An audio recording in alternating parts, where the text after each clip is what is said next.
apology. So my fans have said, "Oh, Thelma, you're doing us more harm than good. The apology is not necessary." But I do think that it's important to take accountability for the role I played in the feud.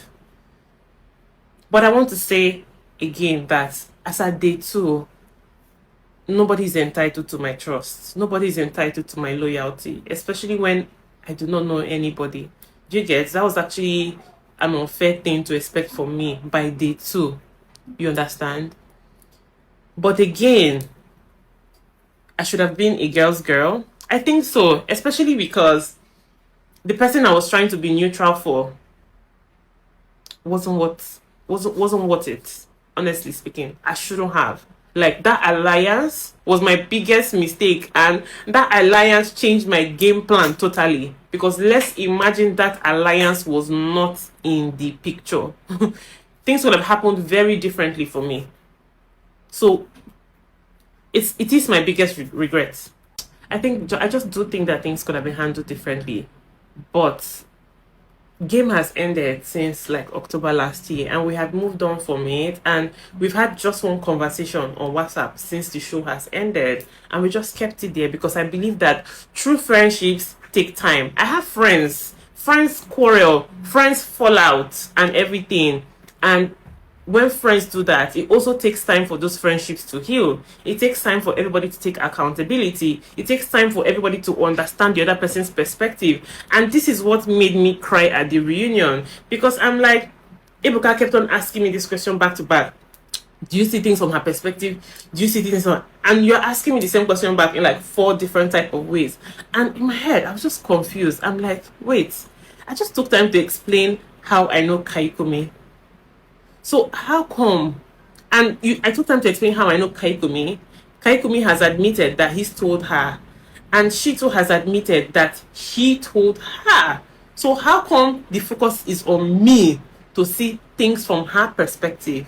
Why is it not a neutral stance? Why don't you ask me, do you see things from her perspective? And then ask her as well, do you see things from Thelma's perspective now? Friendship aside, we can see how the intruder try to buy highlights. You know, there's a way you realize that you didn't use your time well. Let me do something. That's what this whole thing is. Because after we filmed the reunion, I did see screenshots of her Snapchat on Twitter where she responded to somebody and said, I go cry past the one where I don't cry, you know, trying to make it insinuate that I cried because of you.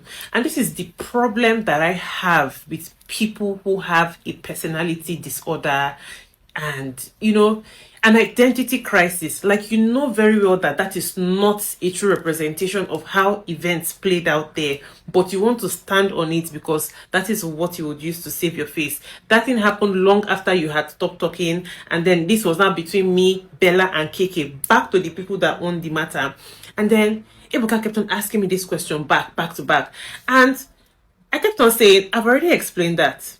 And then he'll rephrase it in another way. And I was like, so I kept quiet. And then he's like, okay, you don't want to talk, so let's move on to the next. And then I didn't want to move on to the next because I felt like if there was something I wanted to correct at this reunion, is the fact that, oh, this whole I liked KK thing and I was fighting with another woman because of KK. You understand? Like, I didn't want that. So when he was like, oh, let's move on to the next, I'm like, I didn't want to move on to the next because you have made matters more worse. Like, you invited somebody into my issue and then you're trying to force me to answer the same question over and over in different type of ways, you know. So it was a moment of, in my head, am I being attacked? What is happening here? Oh, Thelma, you have to speak, because if you don't speak now, he's going to move on to the next thing and you won't achieve what you actually came to this reunion for. And in the process of speaking again after that silence, I burst into tears.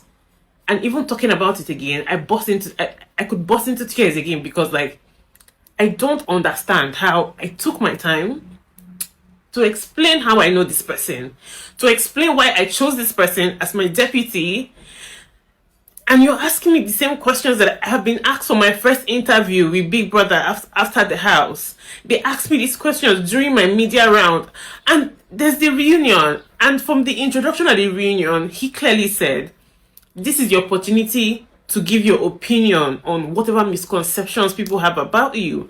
And I'm trying to speak on my misconception, but you're asking me the same questions over and over again, and you're forcing me to see things from the other person's perspective, but you're not asking the other person if they can also see things from my perspective.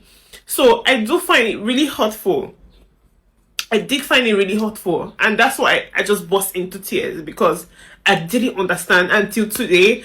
I honestly did not understand what was playing out there, because I do know they have a card of events, and in my head, and I'm like, is this part of the script for production? Like, is it in the script for production to embarrass me? Like, I honestly did not understand that.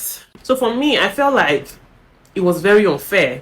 I felt like it's like I was being forced to say I did wrong. Do you get? I felt targeted. But you know, everything doesn't make it to the reunion, because again, it's just 1 hour. So after the whole crying thing, Ebuka came to me, because we took a break after that. Ebuka came to me and he's like, oh, nobody's trying to make you cry. I'm just trying to make you see things from the audience perspective. And I do appreciate that. And that's why I'm also taking my time to make this video to the audience. So for every other person that thinks that I cry for a different reason, no, that was not the case. Like, Ebuka apologized to me after that whole situation. He came and he said, sorry, but you know, the thing with me is I'm a big baby. And that's why I try to do this my tough girl gra, because once I start crying, there's nothing you want to say. That when those clips, people will solve the cry itself. Now I'm like, later. Even Isabella came to me after that and she was like, stop crying, don't cry. You understand? So, like, just let us be. No be people from Kaduna go come settle Port Harcourt matter when we get Ijo Youth Council. I beg. I take God beg on her. Thank you very much for your cooperation. As always, your favorite skincare buddy, Thelma Apologizes. Anything skincare, I'm your plug, darlings.